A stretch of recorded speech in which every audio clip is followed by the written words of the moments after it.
Assalamualaikum warahmatullahi wabarakatuh. Alhamdulillahi nahmadahu wa nasta'inuh wa nastahdihi wa nastaghfiruh wa na'udzu billahi min syururi anfusina wa min sayyiati a'malina. Man yahdihillahu fala mudilla lahu wa man yudlilhu fala hadiya lahu. Asyhadu an la ilaha illallah wahdahu la syarika lah wa asyhadu anna sayyidana Muhammadan abduhu wa rasuluh. Allahumma salli wa sallim wa barik ala Muhammad wa ala alihi wa ashabihi rasulillahi ajma'in. A'udzu billahi minasy syaithanir rajim. Alladzi khalaqal mauta wal hayata liyabluwakum ayyukum ahsanu amala wa huwal azizul ghafur. Dan dialah yakni Allah yang telah menjadikan mati dan hidup untuk menguji siapakah di antara kamu yang lebih baik amalnya. Dan dialah yakni Allah, Tuhan yang maha perkasa lagi maha pengampun. Yang saya hormati Ustaz Luqman bin Ibrahim selaku pegawai Takmir Negeri Terengganu. Yang saya kasihi Al-Fadil Ustaz Hakim PPMD, orang yang menguruskan kelas online takmir di daerah Dungung. Yang berbahagia Tuan Pengurusi Surau At-Taqwa Feda Jerangau Terengganu, para asatizah, tuan-tuan dan puan-puan yang dikasihi oleh Allah sekalian.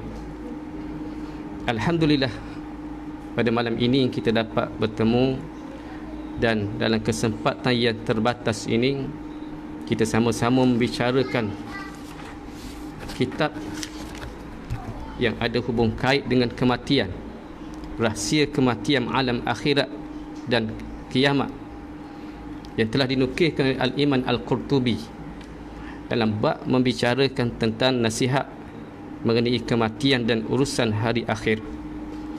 Jadi insya-Allah pada malam ini kita membicarakan tajuk larangan mahukan kematian kerana penderitaan dan kesusahan hidup.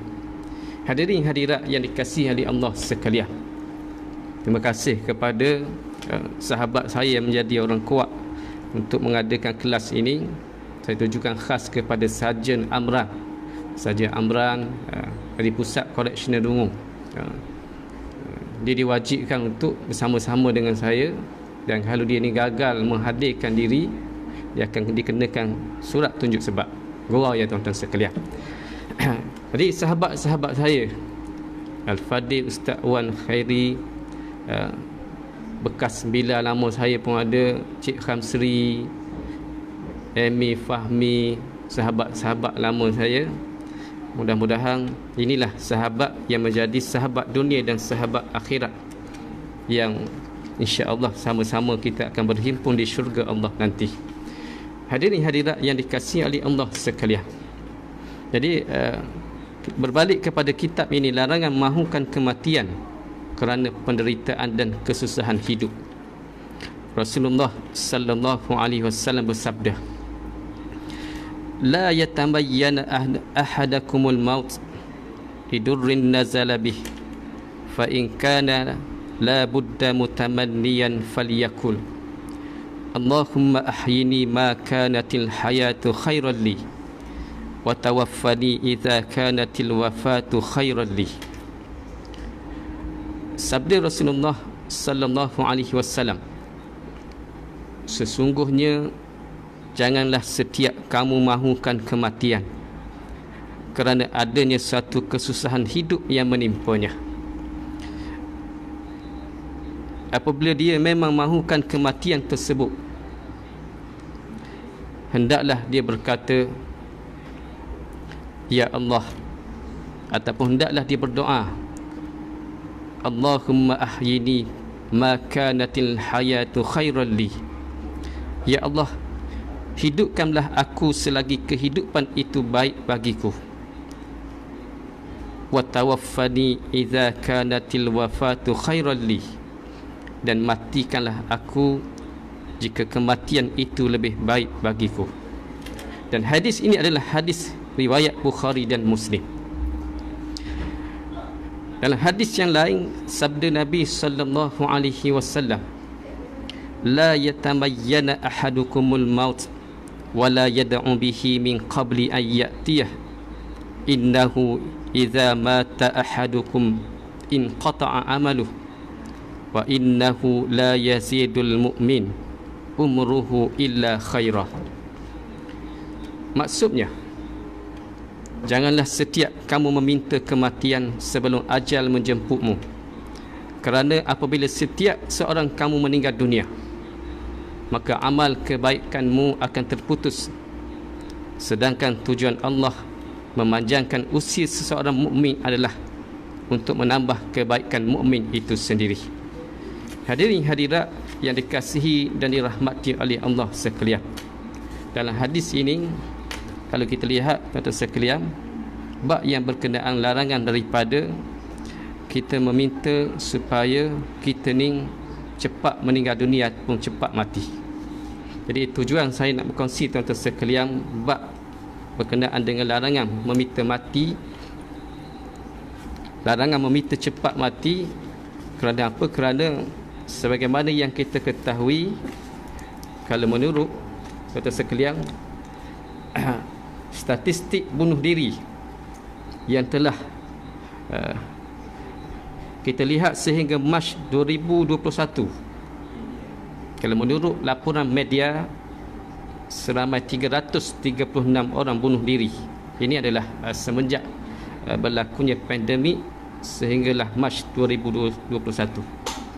Dan kalau kita lihat kenyataan yang dikeluarkan oleh pasukan diraja polis Malaysia bermula daripada berlakunya pandemik COVID-19 yang melanda di negara kita, kita lihat purata kes yang bunuh diri sehari sehingga Mei 2021 adalah puratanya tiap-tiap hari 2 orang, tuan-tuan sekalian. Jadi mudah-mudahan perbincangan kita pada malam ini dapat memberi pengajaran ataupun menjadi panduan kepada kita. Adakah boleh kita boleh meminta mati selepas kita berhadapan dengan ujian dari Allah Subhanahu Wa Taala, ataupun bila mana kita berhadapan dengan ujian-ujian hidup, ujian kesusahan hidup, ataupun untuk sahabat-sahabat saya, iaitu sahabat saya di tirai besi. Untuk makluman tuan-tuan sekalian, pada malam ini saya nak sebutnya di sini, ada di antara sahabat-sahabat, boleh jadi sahabat-sahabat syurga kita yang saya kenal sebagai banduang sebelum ini, kemudian mereka keluar dan mereka menjalani kehidupan yang seperti kita lakukan kehidupan. Ada yang bekerja, ada yang berniaga dan seumpamanya, dan dia join sama dalam tazkirah kita pada malam ini.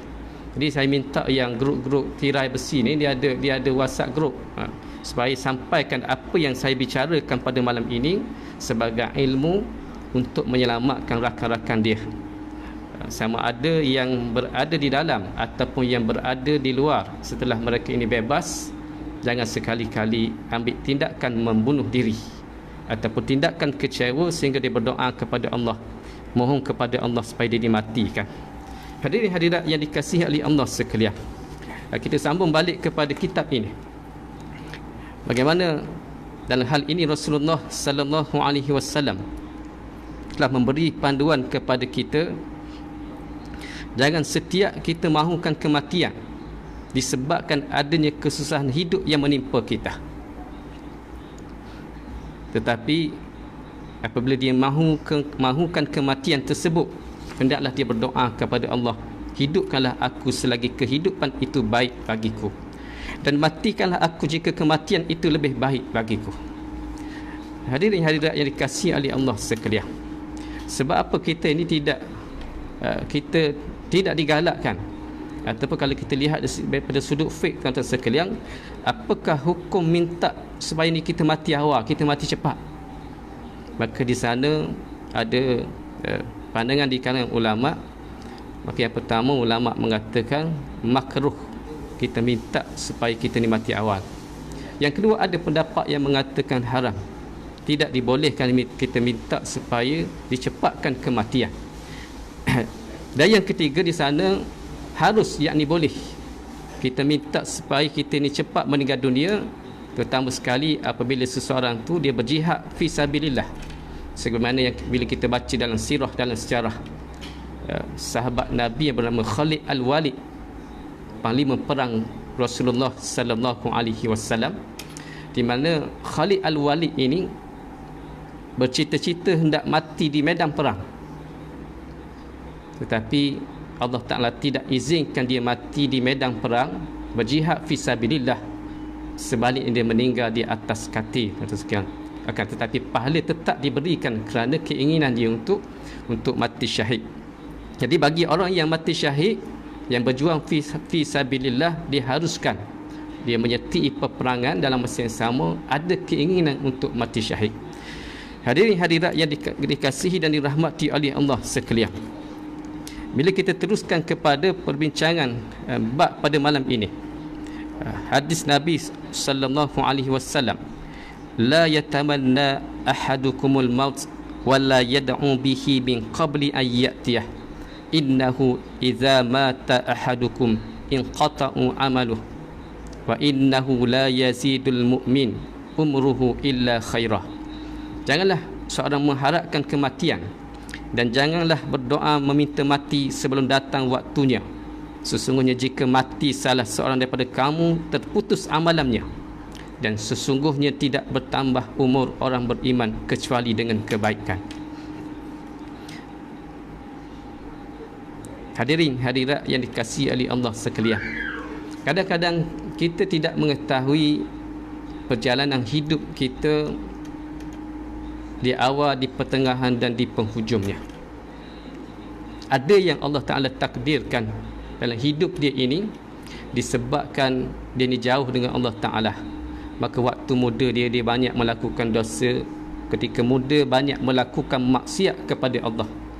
Maka bila mana dia berada di penghujung usia, Allah datangkan hidayah kepada mereka ini, lalu mereka ini mendekatkan diri dengan Allah Subhanahu wa Ta'ala, di mana mereka ini sentiasa pergi ke rumah Allah, ke masjid, ke surau. Dan ramai yang kita jumpa tuan-tuan sekalian, walaupun pada awalnya rekod dia ni banyak buat dosa, banyak buat maksiat, tapi penghujung dia bila dia mendekatkan diri dengan rumah Allah, dia mati dalam keadaan beriman, dalam keadaan melakukan amal-amal soleh. InsyaAllah kalau kita ada kesempatan, kita bincang juga pada malam ini di antara tanda-tanda mati yang baik, tuan-tuan sekalian. Tanda-tanda yang mati yang baik yang telah digariskan oleh agama Islam. Jadi balik pada apa yang saya sebut, tuan-tuan sekalian. Jadi pengalaman saya kuliah di masjid, surau, banyak saya jumpa, tuan-tuan sekalian, ada di kalangan jemaah ini yang bila mana ada waktu free, terutama sekali kebanyakan selepas berlaku apa ni, selepas kebanyakan berlaku selepas ni lah, selepas kebanyakan mereka suka meluahkan perasaan selepas subuh. Jadi selepas subuh, selepas waktu subuh sekian, lalu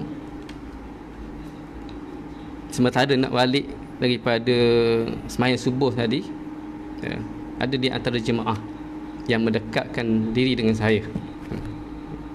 Ini saya nak cerita tentang sekalian, kebanyakan kes ni berlaku ketika saya bertugas dulu bertugas di Batu Pahat, Johor, bertugas di Mersing, Johor. Ya. Tak apa saya cerita sebab saya tak sebut siapa-siapa nama. Jadi ada yang datang berjumpa dengan saya, dia cerita bahawa sebelum ini dia banyak buat dosa, banyak buat maksiat kepada Allah Subhanahu Wa Taala. Maka dia nak mencerita dosa dia, maksiat dia, dari segi adabnya tak payahlah kita nak dengar cerita dosa-dosa dulu-dulu. Kerana apa gunanya kita cerita dosa dia yang lampau? Kadang-kadang yang menyebabkan kita ni syak, syak dia ni banyak buat dosa rupanya. Baru 2-3 hari mari ke masjid surau, rupanya dulu dia ni ahli maksiat, ahli dosa dan seumpamanya. Apa yang saya nak highlightkan di sini, tuan-tuan hadirin hadirat yang dikasihi oleh Allah sekalian, ada yang lepas pencing datang ke masjid, ke surau, tidak disangka-sangka, tidak kuduga, walaupun dia ni masa muda-muda dulu banyak melakukan dosa, banyak melakukan maksiat, tapi bila dah pencing hadir ke masjid, hadir ke surau, ada yang meninggal dalam keadaan dia ulang-alik ke masjid, ulang-alik ke surau. Dan orang ini kita lihat bukanlah pada awalnya adalah orang alim, bukanlah kita sebut para tuan guru, para ustaz, orang biasa sahaja, tapi asbab daripada Allah beri hidayah kepada dia, maka dia meninggal, dia mati. Yang kadang-kadang mati dia itu kita cemburu. Selalu saya minta doa tuan-tuan sekalian, saya minta doa kepada para jemaah sekalian. Jadi saya ni yang hadir berkongsi ilmu yang tak seberapa, hadir kerana nak ambil kuliah, nak berkongsi ilmu. Tuan-tuan yang hadir ke masjid, ke surau, lebih-lebih lagi yang bukan ada jawatan, bukan pengurusi, bukan imam, bukan bila, tapi dia datang kerana Allah Subhanahu Wa Taala. Yang ni biasa kita jumpa, di mana dia meninggal dalam keadaan mati yang baik. Antara ciri-ciri dia meninggal dalam keadaan dia mati dalam keadaan yang baik, ciri-ciri orang yang beriman adalah dia mati pada malam Jumaat ataupun hari Jumaat. Saya dah jumpa beberapa orang jemaah biasa sahaja, bukan alim, tetapi dia datang di ketika dah pencing, menjelang pencing, ataupun ada yang dah pencing, mati pada hari Jumaat. Apa makna tuan-tuan sekalian? Yang pertama, kita boleh ambil ibrah daripada sini, orang yang cuba mendekatkan diri dengan Allah Subhanahu Wa Taala, terutama sekali mendekatkan diri dengan masjid, dengan surau, dengan majlis ilmu. Tadi lebih kurang sebelum maghrib, saya dapat panggilan daripada seorang imam. Seorang imam tu telefon saya, macam mana ustaz di Terengganu ni, bila agaknya boleh start kuliah bersemuka dia. Sebab saya sebagai imam pergi ke masjid surau ni, kadang-kadang rindu sangat kepada majlis ilmu, Jadi bila kita dengar daripada hati, daripada lubuk hati yang ikhlas, rindu kepada majlis ilmu, saya boleh katakan bahawa imam ini merupakan seorang yang rindukan pada majlis ilmu, di mana hati dia ini terlekat kepada masjid, rindu pada taman-taman syurga, dan mudah-mudahan dia mati dalam keadaan bihusnil khatimah, yakni akhir umur yang baik. Hadirin hadirat yang dikasihi oleh Allah sekalian, terima kasih kepada tuan-tuan sekalian yang join tazkirah kita pada malam ini. Mudah-mudahan, saya ulang lagi sekali, kita menjadi sahabat ahli syurga. Yang kalau tuan-tuan baca kisah bagaimana Ibnu Jauziyah, kisah ataupun ungkapan ini biasa saya sebut sebelum daripada ini, di mana Ibnu Jauziyah dalam keadaan menangis, beliau pernah berpesan kepada muridnya. Di antara pesanan daripada Ibnu Jauziyah, apa katanya? Jika kalian tidak menemukanku nanti di syurga bersama kalian, maka tolonglah bertanya kepada Allah tentang aku. Wahai Rabb, wahai Tuhanku, hamba-Mu si Fulan sewaktu di dunia selalu mengingatkan kami tentang Engkau, maka masukkanlah dia bersama kami di syurga-Mu. Sahabat-sahabatku, mudah-mudahan dengan ini aku telah mengingatkanmu tentang Allah, agar aku dapat bersertamu kelak di syurga. Ya Rabbal Alamin, redanya memohon kepadamu, kurniakanlah kepadaku sahabat-sahabat yang selalu mengajakku untuk tunduk patuh taat pada syariat-Mu. Kekalkan persahabatan kami sehingga kami bertemu di hari akhirat. Jadi Ibnu Jauziyah pernah berpesan kepada anak muridnya sambil menangis, jika kamu tidak ketemukan aku di syurga. Jadi bila tidak ketemukan di syurga, di mana Ibnu Jauziyah ini berada, sudah pasti Ibnu Jauziyah ini berada di neraka. Maka tanyalah Allah, di manakah sahabatku ataupun hamba-Ku dahulu yang sentiasa mengingatkan aku kepadamu, yakni kepada Tuhan. Lalu Allah Ta'ala mengizinkan ahli-ahli syurga ini supaya mensyafaatkan sahabat-sahabat dia ketika berada di atas dunia dahulu, yang sentiasa bersama dengan dia, berjuang dengan dia, berada di rumah Allah, berada di majlis ilmu. Selagi mana ada walaupun sedikit iman, maka sahabat ini boleh mensyafaatkan ahli neraka yang masih ada iman walaupun sedikit untuk dimasukkan ke dalam syurga. Jadi mudah-mudahan tuan-tuan dan puan-puan sekalian, kita menjadi pencinta ilmu, pencinta majlis ilmu, dan mudah-mudahan kita sama-sama berdoa kepada Allah Ta'ala, Allah masukkan kita ke dalam syurga.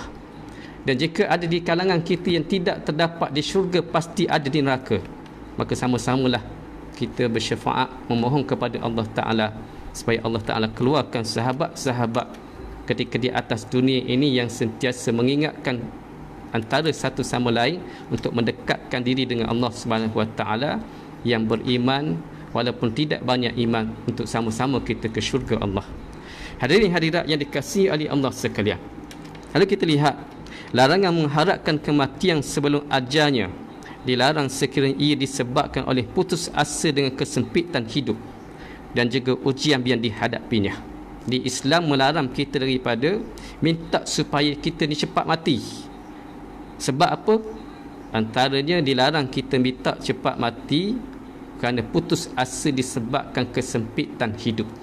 Jangan ada di antara kita yang Allah Ta'ala takdirkan rezeki dia ni tidak ada, tak seberapa, maka disebabkan kesusahan dalam hidupnya, rezeki dia sukar, lalu dia berdoa kepada Allah Ta'ala supaya Allah Ta'ala ambil nyawa dia. Jangan tuan-tuan sekalian. Dan biarlah bila mana kita membicarakan bab larangan minta supaya cepat mati ni, kalau saya lihat di sini, di samping sahabat-sahabat saya di kalangan para asatizah, ustazah, tuan-tuan guru, ada di kalangan sahabat saya di kalangan polis Diraja Malaysia. Jadi mana tahu tuan-tuan dan puan-puan sekalian di kalangan sahabat-sahabat saya ni yang bertugas sebagai pegawai polis, bila dalam keadaan kita tangkap penjenayah ke, sebab kalau sebenarnya ada di kalangan sahabat kita di sini, di kalangan grup tirai besi. Grup tirai besi ni bandar yang telah bebas, tapi masih lagi berhubung dengan saya, diminta supaya sentiasa mengingatkan dia, supaya bimbing mereka ini.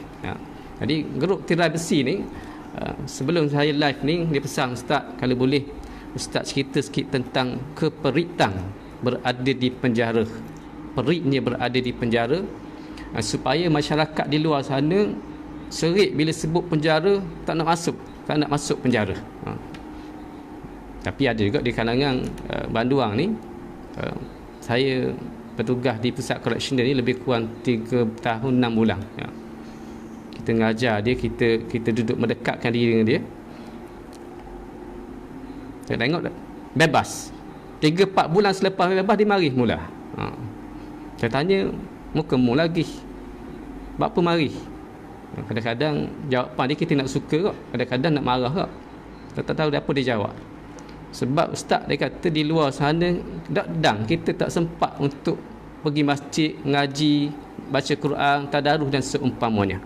Jadi masuk dalam penjara ni, dia kata kita ada peluang semayang berjemaah, mengaji. Jadi sebab duk berapa kemah duduk luar, nak masuk kemah mula kata. Nak kemah mula maksudnya nak belajar mula. Itu alasan dia lah. Tapi tak ada lah, saya kata lebih baik KIP Nuar kata dia rindu kat ustaz. Tak rindu kat tuan. Kadang-kadang KIP Nuar ni dah jadi pegawai PPI tak? Pegawai pemulihan tak? Pegawai pemulihan incah saya kot lah. Bila banduan tu jawab macam tu, datang kat dalam hati tu, rasa-rasa nak suruh tuan nuar kemah dengan cota dengan batang pahit. Tapi tak katalah depan dia tak. Cuma sebab itulah Islam ajar kepada kita adab dia. Okey, ni Nas tanya, ustaz, yang mana bunuh diri dalam keadaan COVID ni mati syahid juga ke macam mana ustaz? Bagus ni. Orang yang bunuh diri dalam keadaan COVID, pelik ke?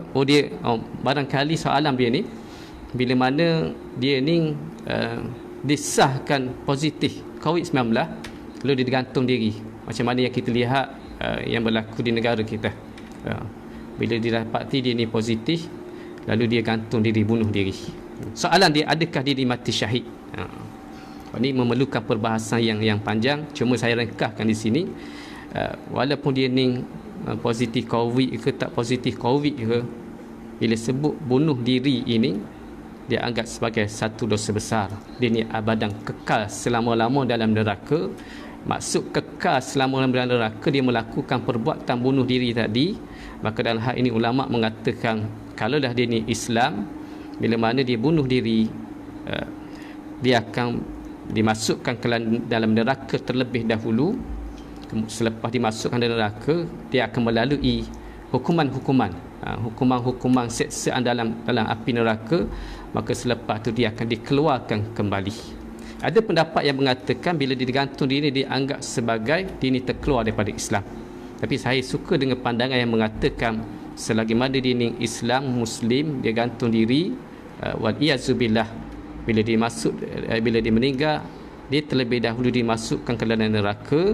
Dan selepas itu mudah-mudahan Allah keluarkan kembali masuk ke dalam syurga. Tapi tuan-tuan hadirin hadirat yang dikasihi oleh Allah sekalian, janganlah ada di antara kita yang bercita-cita, tak apalah aku buat dosa, buat maksiat terlebih dahulu. Buat dosa, buat maksiat, selagi mana aku Islam, aku tetap akan masuk ke dalam syurga selepas melalui azab-azab dan neraka. Sesungguhnya siksaan dan neraka amalah perik, tuan-tuan sekalian.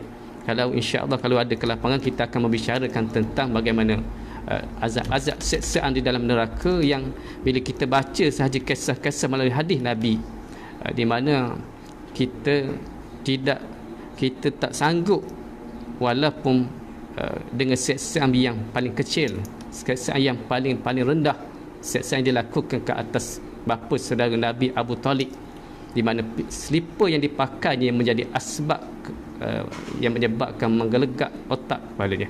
Jadi jangan ada cita-cita di antara kita yang buat dosa, buat maksiat tak apa, selagi ada iman, masuk neraka kita akan keluar ke syurga. Ini percakapan orang yang tidak ada ilmu. Hadirin hadirat yang dikasihi oleh Allah sekalian, sebab tu kita melihat sesungguhnya mati itu memutuskan segala amal dan perbuatan dari melakukan amal soleh. Akan tetapi pertambahan umur orang yang beriman itu merupakan kebaikan baginya, kepada dia boleh menambahkan lagi amal solehnya. Balik kepada topik perbincangan kita pada malam ini, kenapa Islam melarang kita daripada minta supaya cepat mati? Kerana bila mana seseorang tu umur dia panjang, maka dia berpotensi untuk menambahkan lagi amal-amal solehnya. Orang yang biasa minta mati ni, yang pertama dia tidak ada ilmu, tuan-tuan sekalian. Sebab itulah bila kita bincang pada malam ini, mudah-mudahan ada ilmu berkaitan larangan meminta mati. Yang kedua, orang yang minta mati ni kerana dia tidak tahan dengan ujian dalam kehidupan dia. Macam yang si Nas tanya tadi tu, bila cek tengok positif COVID tu bunuh diri. Sedangkan kalau kita lihat sekarang ni, terutama sekali yang telah lengkap 2 dos vaksin, kebanyakannya yang walaupun positif tidak ada kesan pun, maksudnya tak demam, tak ada apa-apa sakit, kena yang baik macam tu sahaja. Jadi tak semestinya bila positif COVID ni akan meninggal dunia. Tapi kita kena ingat, bagi orang yang beriman ini, bila positif COVID-19, bila mana dia meninggal asbab daripada positif COVID, maka dia dikategorikan sebagai mati syahid akhirat. Mati syahid akhirat. Jadi kalau kita yang ada ilmu ni,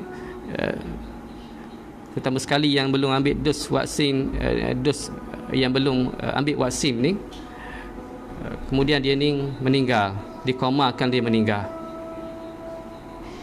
Sebelum dikomakan dia ambil wudu, mengucap, meninggal dunia. Maka selagi ada iman, dia meninggal dalam keadaan dia mendapat pahala syahid akhirat, kata sekalian. Jadi hilanglah isu minta mati. Ini orang ada ilmu. Orang yang tak ada ilmu, dia ambil tindakan yang di luar batas-batas dalam Islam. Jadi balik kepada pentambah umur, sebab kita dilarang minta supaya cepat mati, kerana mana tahu bila mana umur kita ini bertambah. Umur kita ni bertambah, mungkin kita lihat hari ini kita banyak dosa, banyak maksiat, lalu kita boleh bertaubat, kita boleh tambahkan kita punya amalan-amalan soleh yang membawa kita ke dalam syurga.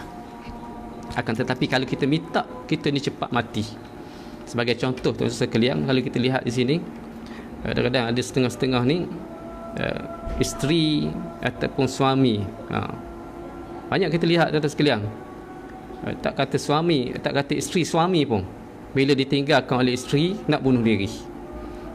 Isteri bila mana ditinggalkan oleh suami nak bunuh diri. Jadi seolah-olah dia minta mati. Wal-iyazubillah, kita minta jauh. Kita minta jauh. Sebab itulah kita bincang pada malam ini, mudah-mudahan menjadi ilmu kepada kita sebagai panduan.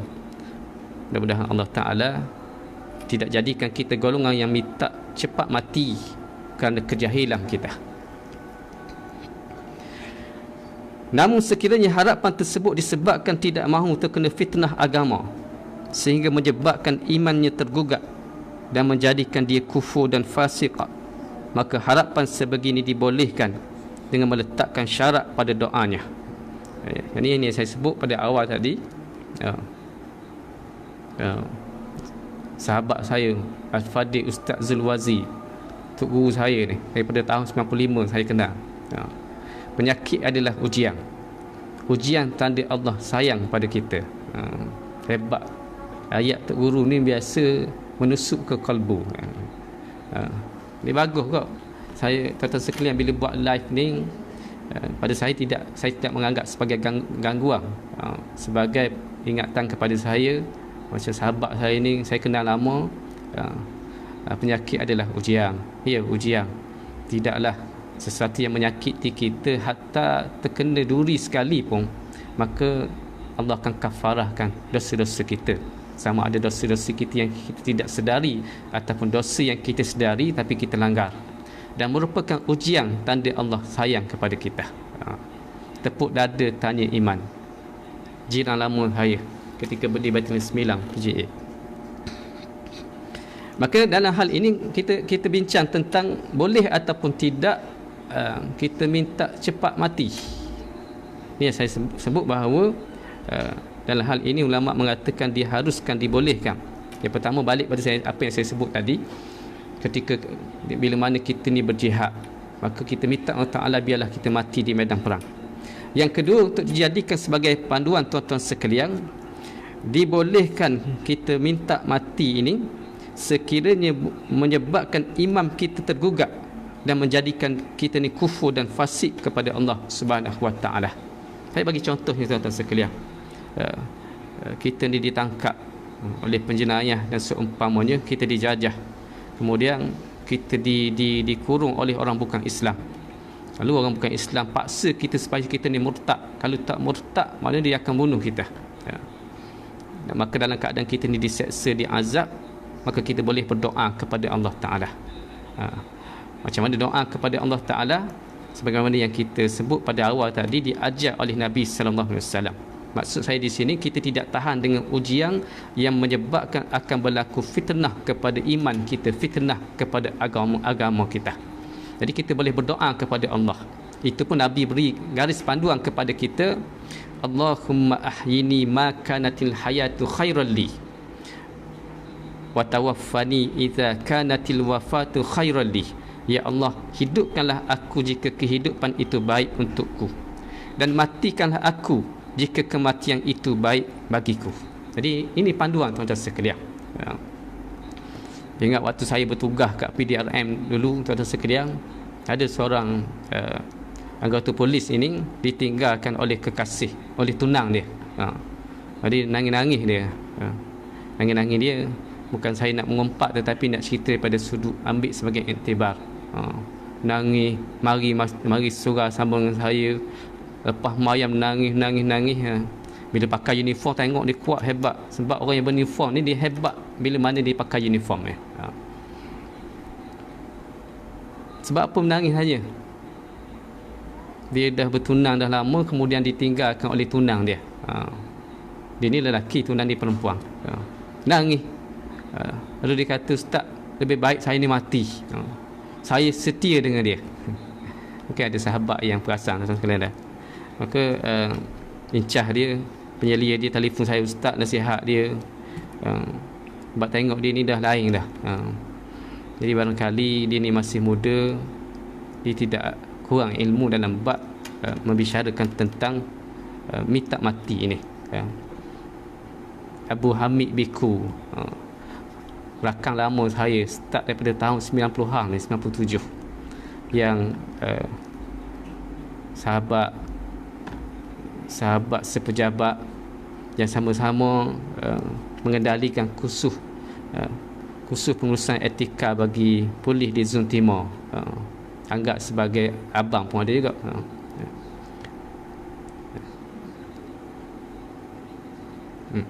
Tak apalah Faizal, kita jadikan sebagai panduan tak? Tapi selain pada dia ada lagi juga yang nak bunuh diri sekalian. Mudah-mudahan Allah beri hidayah. Apa yang saya nak sebut di sini, sebab apa kita minta mati? Kerana kejahilan kita. Maka dalam Islam tak boleh, walaupun kita ditinggalkan oleh kekasih sekalipun, jangan minta mati. Kecuali sebagaimana yang saya sebut tadi sekalian, dia berkaitan dengan fitnah agama. Hadirin hadirat yang dikasihi oleh Allah sekalian, justru mengharapkan kematian sebelum tempohnya disebabkan oleh putus asa dengan kehidupan dan ujian di dunia ini sangat dilarang sama sekali. Namun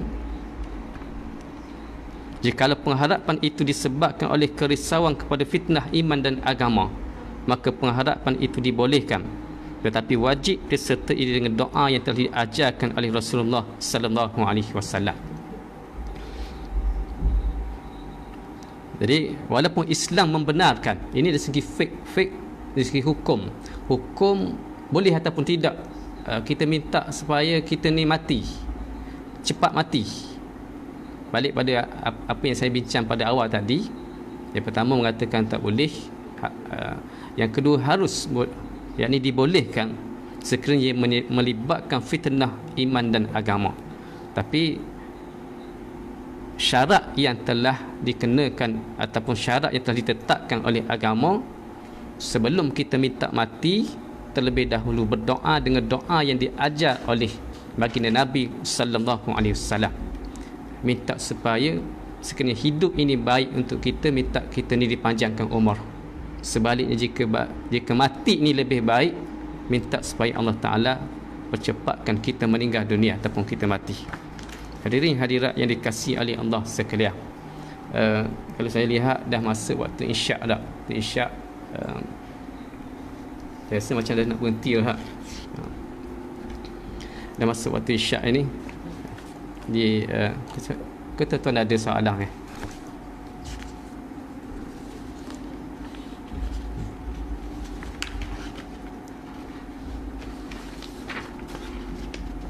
tak apa, insya-Allah kita jika ada kesempatan kita akan sambung lagi tuan-tuan sekalian. Kerana saya tak sempat nak bincangkan pada malam ini tanda-tanda mati yang baik, tanda-tanda mati yang baik. Jadi kalau tidak ada soalan, saya rasa sekadar ini sahaja perbincangan kita pada malam ini. InsyaAllah kita sambung akan datang. Sebagai kesimpulan tuan-tuan sekalian, kita sebagai seorang yang beriman perlulah sentiasa bersedia untuk menghadapi saat-saat fitnah akhir zaman ini. Maka di antara saat-saat fitnah akhir zaman, di mana ataupun disebabkan kejahilan kita dalam agama, lalu ada di antara kita yang minta supaya kita dimatikan terlebih awal. Hal ini kerana tidak ada yang dapat menyelamatkan kita daripada segala fitnah dan ujian itu melainkan dengan iman. Sebab itulah iman itu adalah paling penting, tuan-tuan sekalian. Kita nak perbaharui iman kita, kita nak tingkatkan iman kita, kena banyak mengerjakan amal-amal soleh. Oleh kerana itu, tuan-tuan sekalian, mudah-mudahan Allah sentiasa menempatkan kita dalam majlis ilmu. Dalam masa yang sama, Allah sentiasa memberi hidayah kepada kita. Dalam masa yang sama, Allah Ta'ala sentiasa menyelamatkan kita. Dan mudah-mudahan kita sentiasa mendapat redha Allah Subhanahu Wa Ta'ala. Jadi, sebagai mengakhiri tazkirah saya pada malam ini, kalau saya boleh kongsi, tuan-tuan sekalian, ini saya ambil daripada grup WhatsApp sahabat saya ketika saya belajar di tingkatan 6 di Semasip dahulu. Ya, antara kata-katanya yang boleh sama-sama kita renung, tuan-tuan sekalian. Berbunyi, saat kita menanam padi, rumput pun ikut tumbuh. Tapi saat kita menanam rumput, tidak pernah tumbuh padi. Sewaktu kita menanam padi, rumput pun akan tumbuh. Tapi ketika kita menanam rumput, padi tidak akan tumbuh. Maksudnya dalam melakukan kebaikan, terkadang hal yang buruk pun turut menyertai. Namun saat kita melakukan keburukan, tidak ada kebaikan bersamanya. Memang begitulah kehidupan mesti dijalani. Jadi dalam keadaan kita melakukan kebaikan, terkadang ada hal buruk yang turut menyertai. Tapi kena ingat, dalam keadaan kita melakukan kejahatan, tidak akan ada kebaikan bersama dengan kita. Saudaraku, pada malam ini, jangan bosan untuk berbuat baik meskipun tidak sempurna. Manusia menjadi sempurna kerana memiliki kekurangan di samping kelebihannya. Permohonlah kepada Allah agar selalu membimbing kita pada jalan yang diredai oleh Allah Subhanahu Wa Ta'ala. Mudah-mudahan Allah Ta'ala sentiasa menyelamatkan kita. Rasa tak boleh dah Luan, apa kata lepas ni Ustaz mulakan selepas Isyak. Lepas ni lepas Isyak aku masing-masing ada aktiviti pula, Tuan, sahabat saya. Jadi sekadar ini sahaja. Minta maaf kalau ada terkasar bahasa, terkurang dan seumpamanya. Aqulu qawli hadza wa astaghfirullahal azim li wa lakum. Wassalamualaikum warahmatullahi wabarakatuh.